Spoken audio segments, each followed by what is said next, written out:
Nasdem yang telah mencapreskan Anies Baswedan dan akhirnya menjadikan bukti bahwa Partai Nasdem nggak punya calon yang potensial dan berkualitas. Kelihatan banget kader-kader partai nggak ada yang pantas jadi calon presiden. Surya Paloh kenapa pada akhirnya memilih Anies Baswedan sebagai capres resminya Nasdem? Surya Paloh termasuk politikus ulung yang diakui di negeri ini. Manuver-manuvernya kadang-kadang salah dibaca oleh pihak lain dan itu memang salah satu kelebihannya. Dan menarik juga untuk membaca strategi apa yang sedang dilakukan oleh Surya Paloh sekarang. Sementara Surya Paloh itu sudah menentukan sikap partai, yaitu dengan mengusung Anies Baswedan sebagai capres. Padahal menurut analisa banyak orang, Anies itu secara politik itu diduga ya seperti punya apa ya istilahnya dendam ke Presiden Jokowi lah. Seperti punya rencana yang kejam mengalahkan Pak Jokowi itu, seolah-olah seperti itu. Partai apapun juga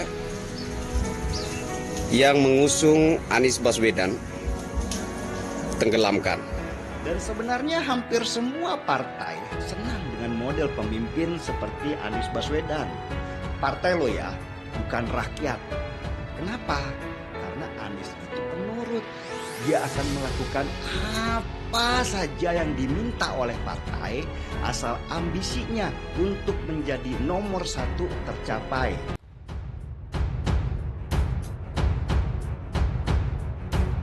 Soal potensi menterinya kena reshuffle, Nasdem hormati independensi parpol. Sekretaris Jenderal Partai Nasdem Johnny G. Plate mengatakan pencalonan presiden oleh partai-partai politik merupakan sebuah potret politik yang mesti dibiarkan berjalan dalam kehidupan demokrasi. Hal ini ia sampaikan saat ditanya mengenai potensi digantinya kader Partai Nasdem yang duduk di Kabinet Indonesia Maju setelah Nasdem mendeklarasikan Gubernur DKI Jakarta Anies Baswedan sebagai calon presiden.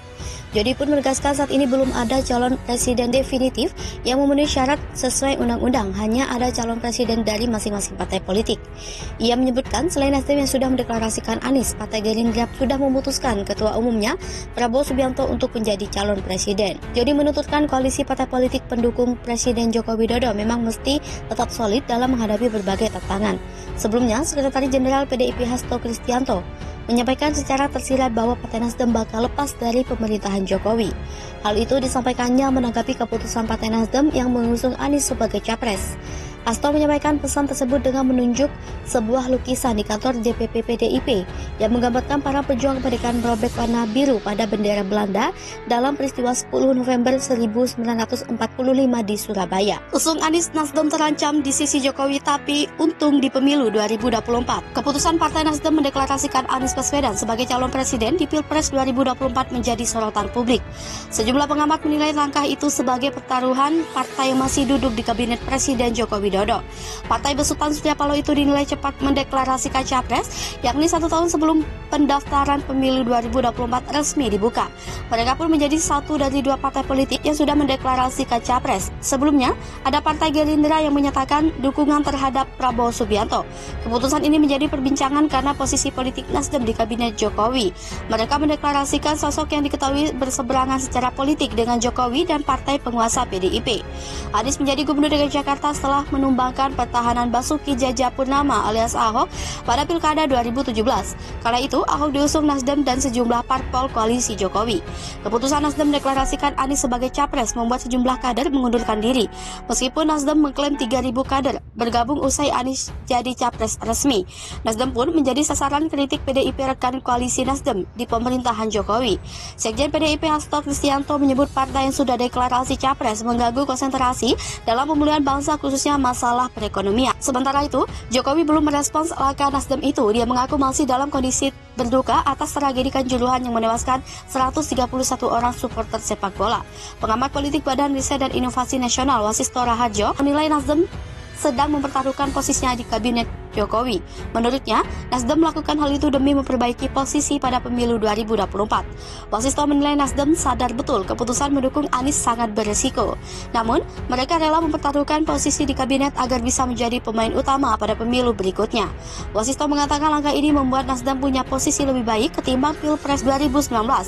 Mereka punya daya tawar lebih karena menjadi kekuatan utama koalisi Anies. Dia berpendapat keputusan Nasdem ini memang berisiko tinggi karena mendukung sosok yang berseberangan dengan koalisi Jokowi. Namun, Wasisto melihat Nasdem punya hitung-hitungan politik untuk menekan resiko terdepak dari barisan Jokowi. Dihubungi terpisah, Direktur Eksekutif Lembaga Survei Kedai Kopi Kunto Adi Wibowo juga menilai taktik Nasdem cukup baik. Menurutnya, kecil kemungkinan Nasdem didepak Jokowi setelah mengusung Anies. Kunto menilai langkah Nasdem pun tak menimbulkan efek negatif sama sekali. Dengan manuver ini, Nasdem justru berpotensi menang di pemilu 2024. Dia menyebut deklarasi ini membuat Nasdem akan dianggap publik sebagai pendukung utama Anies. Dengan begitu, mereka akan mendapat limpahan suara atau efek ekor jas pada pemilu 2024 dari para pendukung Anies kelak. Politisi Nasdem jika Anies Baswedan duet dengan Puan Maharani, Pilpres cukup satu putaran. Politisi Partai Nasdem Ahmad Ali angkat bicara soal cawapres Anies Baswedan di Pilpres 2024.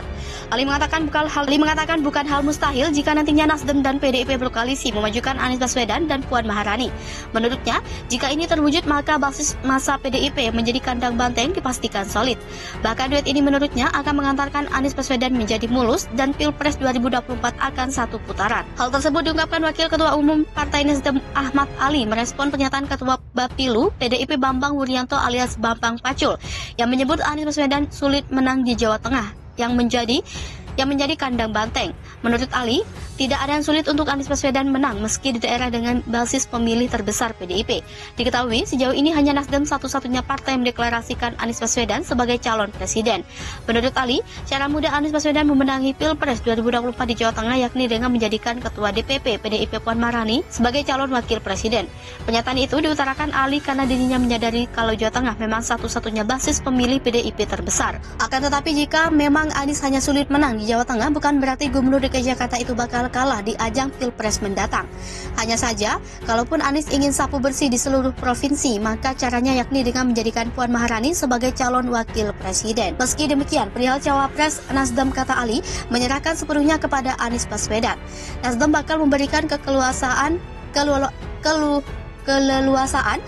kepada orang nomor 1 di Pemprov DKI Jakarta itu untuk melakukan safari politik sembari mencari sosok yang tepat untuk berduet dan kontestasi Pilpres nantinya.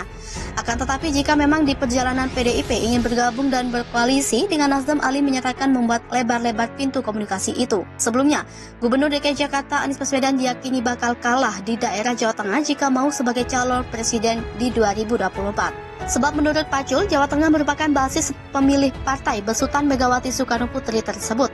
Pacul menuturkan pihaknya tak mempersoalkan keputusan Nasdem yang mendeklarasikan Anies capres. Pacul juga menegaskan PDIP tak merasa ketar-ketir ketika Anies dideklarasikan jadi capres. Sementara itu, juru bicara PKS dan Pipin Sopan menyebut PKS mendorong agar terciptanya lebih dari 2 pasangan calon presiden pada pemilu 2024 mendatang. Pipin meyakini dengan lebih dari 2 pasangan calon presiden yang dihadirkan akan memberikan banyak pilihan dalam menentukan kandidat presiden. Dia menyebut banyaknya capres yang muncul ke publik akan menghindari keterbelahan. Lebih lanjut, Pipin menyebut PKS terus mengupayakan agar lebih dari 2 poros dalam pemilu nanti. Dia menyebut komunikasi PKS dengan partai-partai lain berjalan baik.